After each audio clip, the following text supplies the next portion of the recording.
¿Puedo decirlo? Claro, claro. Ah, vale. Que yo, sinceramente, prefiero hacer las cosas por mí solo antes de que me lo haga la inteligencia artificial. Claro, sí, es mucho más interesante, aprender más. Pero también te digo que muchas veces sobre algo que no tienes ni idea, que no sabes ni por dónde empezar, pues puede ayudar mucho, ¿eh?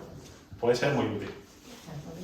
Y al final es un poco también un reflejo de lo que somos nosotros, ¿no? Al final esos datos nos representan a todos. La IA es un poco de todo el mundo, ¿no? Por así decirlo. Es un poco, ¿cómo decirlo? Un conocimiento general, ¿no? Por así decirlo. Es el, valga la pena la redundancia, es el cuñado de todos nosotros. Le puedes preguntar y te responde, ¿no? Entonces, está muy bien, ¿no? ¿Alguien más? Quiero saber quién está detrás de la inteligencia artificial, qué empresa, qué organismos. ¿Qué organismos están detrás de la inteligencia artificial? A ver, ¿Cómo mueven los hilos? realmente no es un tema de mover los hilos, porque al final son datos. O sea, tú al final lo que tienes es, igual que una persona puede acumular fortuna, ¿no? Dinero, pues puede acumular datos. Entonces, tú al final tienes una forma de recolectar esos datos, pues una empresa muy grande, pues tú quieres saber lo que opinan tus clientes de ti, si les gusta tu producto, si van a consumir un producto, si no lo van a consumir. Si tú tienes una empresa de telecomunicaciones, pues tú quieres saber qué caudal vas a necesitar de ancho de banda para darle, o cuántos números de teléfono vas a necesitar dentro de 10 años, o dentro de 2 meses, o dentro de... y poder hacer predicciones, ¿no? Eso quizás es un tema que no me ha abordado, que a mí me gusta mucho, que es el análisis predictivo, ¿no? Que es que tú puedas con esos datos predecir lo que va a pasar, ¿no? Entonces al final... ¿por qué estas empresas, ¿no? Como dices tú, mueven los hilos? Porque al final les interesa saber esa información. Esa información la consideran suya, aunque la generemos nosotros, ¿vale? Entonces, también hay que legislar un poco sobre qué cosas puede analizar y qué cosas no puede analizar. O qué cosas puede recoger, ¿no? De ahí la típica, esto que te sale ahora de las cookies en cualquier web, de decirle, oye, ¿permites nuestras cookies? Tú le dices sí o no. Y ahora empiezan a poner rechazar las cookies y suscribirse. Y dices, hostia, ¿suscribirme? Si esto me lo daban gratis hace poco. Y dices, no, claro, te están diciendo que se van a quedar información tuya. Se van a quedar, pues, desde dónde estás consultando esa noticia, o qué otras noticias has consultado, vete a saber. Entonces, tienes que ser consciente de qué información tuya se están quedando cuando tú consultas algo. Porque al final esa información se la van a llevar si tú les dejas, entre comillas. Y tú cuando vas a buscar algo, pues si te interesa buscarlo, y dices, bueno, pues se van a quedar esto, pues que se lo queden a mí. Yo quiero la información. Entonces, es un poco el precio que pagamos, ¿no? Pero al final, yo no lo veo como algo catastrófico, ¿no? Al final, esa IA va a crecer, va a aprender, y es un poco de todos nosotros, lo bueno y lo malo. Al final, es un reflejo de la sociedad. Si queremos una IA más ética, una IA que se comporte mejor, que sea más certera, pues lo que tenemos que hacer es ser todos más certeros, ¿no? Al final, saber más. Si queremos que la inteligencia artificial llegue un día que nos responda bien, pues necesitamos aprender nosotros, para que esas consultas que hacemos y lo que él ya va aprendiendo sea cada vez mejor, ¿no? Al final, pongo un ejemplo muy sencillo. Yo donde estoy trabajando ahora, inicialmente, no tenían una IA empresarial, ¿no? Pero tuvieron una fuga de datos, metieron datos de cliente en una consulta, no sé si fue a ChatGPT o si fue a otra, y inmediatamente dijeron, no, esto no puede salir de aquí. Entonces, automáticamente contratan una versión, digamos, corporativa, de donde esos datos no salen de la empresa. O sea, al final, la IA aprende de los empleados de la empresa. Y automáticamente nos enseñan a usarla y nos dicen, oye, ir preguntándole, porque cuanto más le preguntéis, más certera va a ser, más problemas os va a resolver. Y al final, pues tú dices, hostia, pero al final te va a sustituir a ti la IA como empleado, y tú empiezas a probar y dices, yo creo que no. ¿Por qué? Porque sí, te puede ayudar a lo mejor a un atasco que tú tengas a darte otra perspectiva, ¿no? Pero es muy difícil que solucione problemas complejos. O que, por ejemplo, tú le pongas una descripción de, por ejemplo, un chat de un cliente que te pide algo, tú eso se lo das a la IA y le dices, oye, ¿esto qué significa? No, te puede contestar cualquier barbaridad. Porque no se entiende todavía bien. Va progresando, porque al final, si de ese mismo cliente, de esa misma persona, le meto 3000 explicaciones, pues a lo mejor me contesta y empieza a tener sentido. Entonces, es un tema de ir dándole tiempo, ¿no? De ir dándole progreso. Y de hacerlo bien, obviamente. O sea que no razona para nada. No razona, no es un hecho, es como lo que se está explicando a la neurona. Tú tienes una serie de hechos, le asocias una serie de pesos, le dices bien, mal, o regular. O de esto que me está entrando, me ha resultado útil, del 1 al 10, pues un 7. Entonces tú sumas todo eso y al final él hace como una suma, al final es una suma. Y dice, vale, pues sí, lo que me has preguntado tienes razón. O no tienes razón. Y al final, si es una respuesta más compleja, pues intervienen más neuronas, intervienen más preguntas, por así decirlo, más estímulos. Entonces, cuanto más compleja la pregunta, más estímulos necesitas y más datos necesitas para alimentarla. O sea, al final es un tema de coger algo muy sencillo y hacerlo muy grande, ¿no? Y ya no solo eso, sino que cuanto más cosas quieras saber, más datos necesitas. Si tú te aparece algo nuevo, algo novedoso que nadie tiene, que aparece a día de hoy, yo qué sé, un vídeo de alguien que se graba y se hace viral, pues a lo mejor es algo que, como no se ha visto antes, la IA no sabe lo que es. Tiene primero que analizarlo, ¿no? Ver, pues, oye, pues han respondido la gente a esta publicación de todas estas formas. Pues a lo mejor ahora ya sé lo que es. Es un tema de aprendizaje al final, ¿no? Y que ellas mismas se retroalimentan, ¿no? Entre ellas también. No solo pero al final los datos son los nuestros. Los datos que inventan son basados en cosas que son nuestras. Entonces al final no está creando nada nuevo, por así decirlo. Esos datos nunca desaparecen. Depende de cómo se elegirle, porque al final te pueden obligar a cada X tiempo a borrarlos. Yo, por ejemplo, se me ha dado el caso de empresas donde dicen, no, si como yo ya las facturas de hace más de 2 años, como ya no me las pide Hacienda, pues yo ya no las necesito. Me están ahí ocupando espacio en el disco, bórralas. Y tú empiezas a pensar y dices, ¿cómo? ¿Por qué las quieres borrar? Si eso luego al final tú empiezas a analizar y puedes ver el crecimiento que has tenido y en función de ese crecimiento a lo mejor puedes adivinar hacia dónde vas a crecer. O si en un momento determinado no vas a crecer más. Entonces, los datos son importantes al final y tenemos que saber gestionarlos. O sea, es una cosa nueva, ¿no? El hecho de que tú tengas que saber qué hacer con tus datos. Eso no lo enseñan en ninguna parte, ¿no? Y al final, volviendo un poco a eso, os he hablado mucho de cómo se le enseña a la IA, pero tenemos que cuestionarnos también cómo enseñamos nosotros. Porque ya el tema de generar un trabajo de redacción, pues ya no es tan difícil. A lo mejor es mucho más importante la escritura creativa, ¿vale? Intentar saber escribir mejor, ¿no? Porque al final, tener una calidad buena de escritura, yo creo que la IA es capaz de replicarlo, pero a lo mejor no es capaz de identificarte a ti. Si tú tienes un estilo muy particular, muy tuyo, replicarte igual es más difícil, ¿no? Hay un poco que desarrollar esa parte más creativa, yo creo, ¿no? Y esa toma de decisiones, que yo creo que no está tan entrenada, ¿no? O la estadística, que es algo también muy interesante, que la IA lo utiliza, pero al final saber interpretarlo es importante, ¿no? Para nosotros, saber interpretar ese resultado que nos da, yo creo que es muy positivo y es una cosa que ahora mismo yo no creo que se enseñe tanto, ¿no? A estudiar la estadística o a la típica campana de Gauss que os he puesto, la distribución normal, no mucha gente sabe identificarla, ¿no? Y al final es un resultado que en estos casos se puede dar y es muy interesante, ¿no? Decir, hostia, pues yo puedo saber qué distribución va a tener, porque se está cumpliendo Gauss en este grado de distribución y nos interesa saber por qué y analizar esos datos. O sea, ese análisis es muy importante y eso no se enseña tanto, a analizar y tener un pensamiento crítico y creativo. Y creo que es importante, ¿no? Para estos tiempos que corren, porque las cosas más básicas y repetitivas son tareas que se acaban, ¿no? Que a mí, por lo menos, eso me gusta, ¿no? Cuando yo hago una tarea 20.000 veces, pues yo no quiero repetirla más.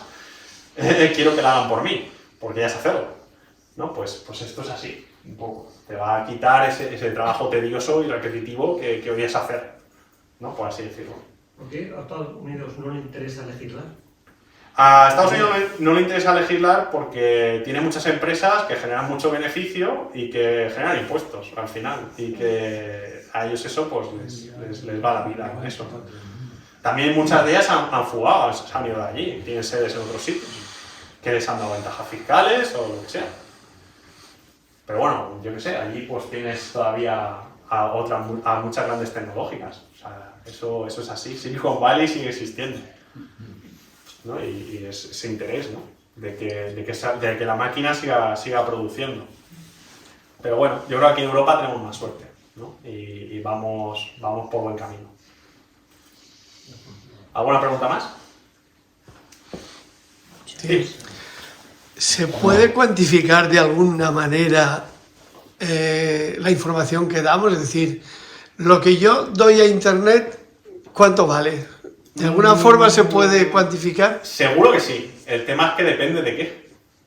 Claro, al final, yo entiendo que la empresa que reciba esos datos puede cuantificarlo por los beneficios que les den esos datos. Pero puedes darnos... ¿Vale 1.000 euros, 2.000, 5.000? Puede ser cualquier cosa. Al final tú piensas, si con una información que tú das, a ti de repente, imagínate que a mí me gustan, yo que sé, las maquetas, y que lo descubren, y a mí me ponen en contacto con la tienda que tiene las mejores maquetas del mundo. Y yo, vamos, estoy esperando que me llegue el sueldo para comprarme la siguiente maqueta. Entonces, ¿cuántas maquetas te has comprado? Pues no lo sé. Y si cae una persona que tiene un sueldo más grande, pues y le interesan otras cosas, yo que sé, las motos, o los coches, o tal, y de repente empiezan a bombardearte y tú lo ves y dices, hostia, yo quiero esto. Pueden jugar con esa avaricia, ¿no?, que tenemos todos. Por poner un caso, yo os lo puedo decir por el e-commerce, ¿no? Al final tú en el e-commerce, cuando tú analizas tu público, tú dices, bueno, pues yo de repente vendo las gafas de sol que te cagas en Australia. Y en Australia vendo gafas de sol en este periodo de tiempo. Y el perfil de la persona que me compra es este. Y me lo compran desde esta localización. Desde, yo que sé, voy a poner Melbourne, yo que sé, donde sea. Entonces tú lo que haces es maximizar toda la publicidad para que caiga ahí. Es esa campana de Gauss que tú detectas en tus datos y dices, bueno, pues si aquí me compran, pues todo ahí. Entonces yo invierto, imagínate, 20.000 euros en publicidad y el retorno que tengo son 200.000. Hostia, si esos datos te han servido. Y mucho. Entonces, depende de qué hagas con ellos y de quién te los dé. Entonces, las empresas les interesan, claro que les interesan los datos de las personas, porque les generan beneficio. Entonces, tenemos que ser conscientes, ¿no?, un poco de lo que hacemos, que al final no tenemos que dejar de hacerlo porque nos vayan a quitar los datos. Tampoco estoy diciendo eso. Lo que estoy diciendo es que seamos consecuentes, ¿no? Si yo estoy buscando una cosa, pues obviamente luego van a saber que he buscado eso y me van a intentar vender algo o van a intentar, yo qué sé, sacar provecho, ¿no? Al final, cuando aceptas las cookies es porque con esas cookies van a hacer algo que a lo mejor a ti no te supone un perjuicio, ¿sabes? O sea, no tiene por qué, no tiene por qué afectarte negativamente. Pero al final tú eres consciente, pues si un periódico te pide las cookies o suscribirte, pero tú quieres leer el artículo, pues si tú dices, a mí qué más me da que el Confidencial sepa que estoy leyendo este artículo, pues acepto y lo leo. Porque yo no me voy a suscribir al Confidencial por muchas noticias que me pasen. O porque a mí me da igual quién sepa que he leído esto. ¿Sabes? Tenéis un poco que valorar, ¿no? Un poco, ¿qué saco yo? ¿Y qué sacan de mí, no? Porque yo estoy haciendo esto. O sea, al final, por lo mismo que cuando compras algo. O sea, pensar que los datos es una moneda más. Tú al final, pues, eliges un frigorífico y lo compras en función del frigorífico que tú necesitas. No te vas al más caro que exista. O necesariamente dices, bueno, pues no tengo dinero, pues me voy al más barato. Pues bueno, es lo que hay. Pues esto es así. Con la información es una moneda de cambio. A cambio de información, normalmente. Entonces tienes que valorar un poco eso. ¿Cómo pueden los piratas informáticos hackear organismos oficiales? Bueno, eso es muy interesante, el tema del hackeo. A ver, la gente está mal informada, ¿no?, sobre lo que es el hackeo. El hackeo se piensa que es alguien con una pantalla en un ordenador, así con una capucha en su cuarto, hasta altas horas de la madrugada. Y la realidad es que la figura del hacker es la figura de un detective, ¿no? Una persona que se mete en tu vida, que analiza tu vida y adivina tu contraseña. O se cuela en tu casa cuando no estás, ¿sabes? Al final es alguien que tiene acceso a información privilegiada o a una situación o a un lugar privilegiado, accede, hace lo que tenga que hacer y se va. Lo mismo puede ser por un timo telefónico. Todo esto la IA es muy interesante porque al final, si tú eres capaz de falsificar la voz de alguien y tú le dices, oye, necesito tanto dinero, imagínate que es tu hijo o tu primo o alguien que conoces y es que me han raptado y me están pidiendo un rescate, y al final todo eso es mentira, es un señor que ha grabado esa voz porque hay no sé cuántos vídeos de esa persona en Facebook y es capaz de analizar, hacer un tal, al final es un mal uso, ¿no? Es coger esa información para intentar crear una situación que no es real, para que alguien trague y digamos, pase por ahí. O sea, es un timo, como aquel que dice, el hacker es una mezcla de timador y detective, por llamarlo de alguna manera. No tiene por qué ser una persona especialmente técnica. ¿De qué manera se puede castigar a una persona que utilice la IA de manera perversa? Legislando. Al final tienes que legislar. Por desgracia, al final, la tecnología, la forma que tienes actualmente de limitar su uso y de controlarlo es legislar y tener mecanismos al final, ¿no? Tener una policía jurídica y digamos, ¿cómo se dice? Forense, que sean informáticos, que sean... A mí me comentaron, ¿no? Durante mis estudios en Alicante que existía la informática forense, ¿no? Que al final consiste un poco en eso, ¿no? En seguir el rastro. Y a mí, trabajando en telecomunicaciones, me han venido muchas veces clientes diciendo, oye, que tenemos aquí a la Guardia Civil preguntando por el perfil de esta persona y que está buscándola en esta zona a ver si tenemos su registro de tráfico, en plan de por qué web se ha pasado y qué ha hecho. A mí eso me lo han llevado a pedir y me ha pedido asistencia un cliente para, oye, dame mi información de mis direcciones IP y las direcciones de las máquinas para que yo pueda saber, ¿no? Y darle informe a la Guardia Civil o a la policía o a quien sea.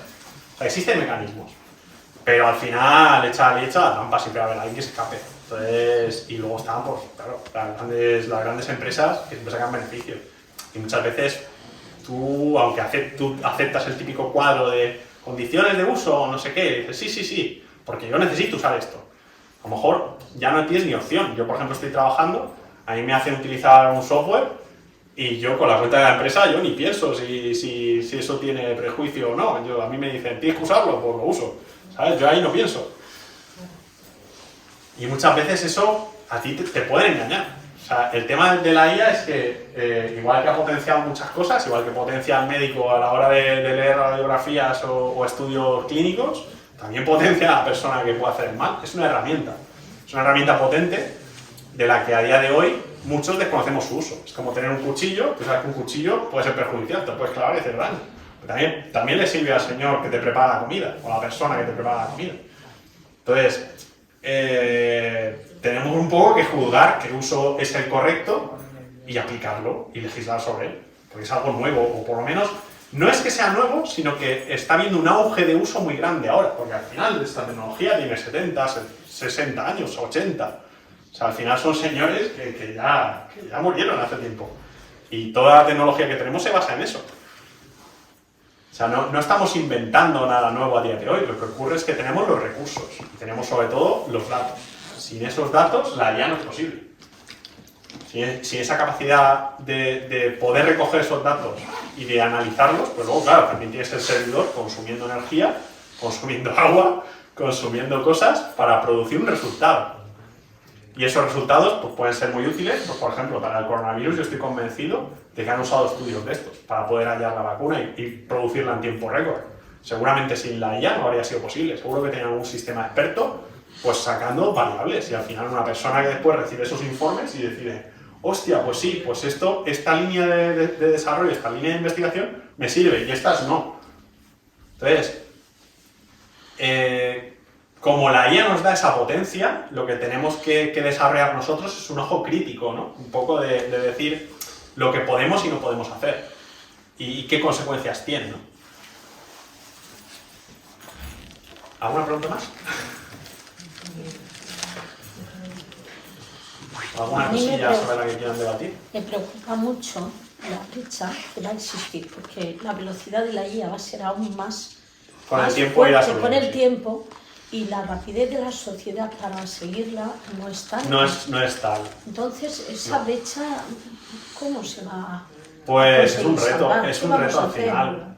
Bueno, nosotros a lo mejor ya no hacemos nada, pero los que nos siguen... No, pero al final yo creo que es importante. Todo el mundo yo creo que todos al final, una cosa que tiene buena, entre comillas, es que es un gran igualador, ¿no? Al final, la información que recoges es de todo el mundo. Da igual quién seas, a qué te dediques, si entiendes la IA o no la entiendes. Al final, tu información va a acabar dentro, va a acabar procesada y los resultados que va a ofrecer son un poco resultados de todo el mundo, ¿no?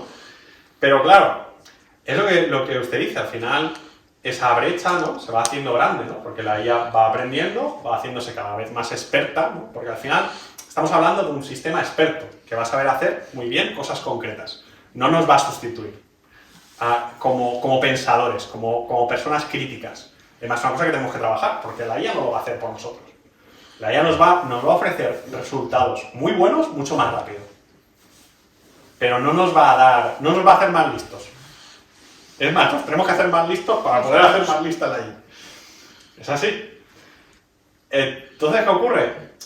Que esa brecha, claro, irá creciendo despacio. Pero nunca, yo creo que no se va a dar el caso de que creemos un ser que tenga todo nuestro conjunto de inteligencias, emocional, al final existen muchos tipos de inteligencia, no soy un experto en el tema, pero sé que existen.